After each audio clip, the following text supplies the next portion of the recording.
ભારતમાં આપણને બાળપણથી એક વાત કહેવામાં આવે છે કે હનુમાનજી અખંડ બ્રહ્મચારી હતા. એમણે ક્યારે લગ્ન કર્યા નથી અને એમનું કોઈ પરિવાર નહોતો. પણ શું આ સંપૂર્ણ સત્ય છે? થોડો વિરામ.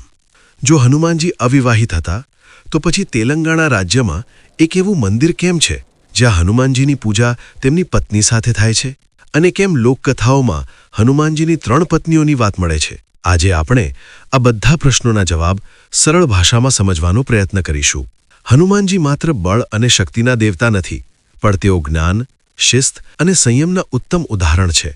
યુવાનીમાં જ હનુમાનજીએ સમજી લીધું હતું કે માત્ર શારીરિક શક્તિ પૂરતી નથી, જ્ઞાન પણ જરૂરી છે.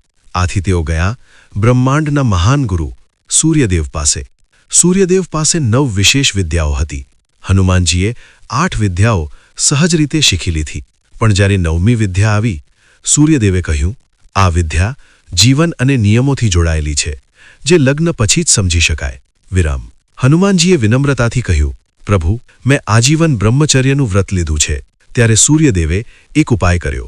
તેમના તેજમાંથી એક દિવ્ય કન્યાની રચના કરી, દેવી સુવરચલા.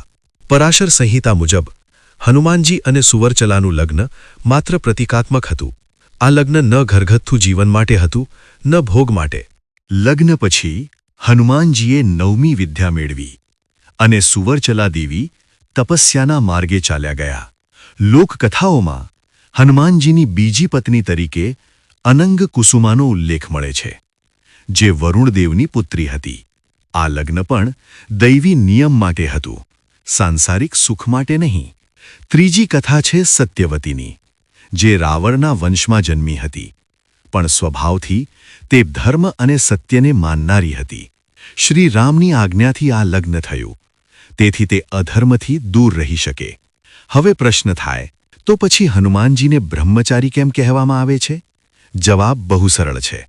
હનુમાનજીના તમામ લગ્ન શરીરથી નહીં, પણ હેતુથી થયા હતા. તેમણે ક્યારેય ગૃહસ્થ જીવન જીવ્યું નહીં. તેમનું સમગ્ર જીવન શ્રી રામની ભક્તિ અને સેવા માટે સમર્પિત રહ્યું. એટલે જ શાસ્ત્રો અને સંત પરંપરા હનુમાનજીને અખંડ બ્રહ્મચારી માને છે. આ કથા આપણને શીખવે છે કે સાચું બ્રહ્મચર્ય દૂર ભાગવામાં નથી, પણ આસક્તિ વગર જીવવામાં છે.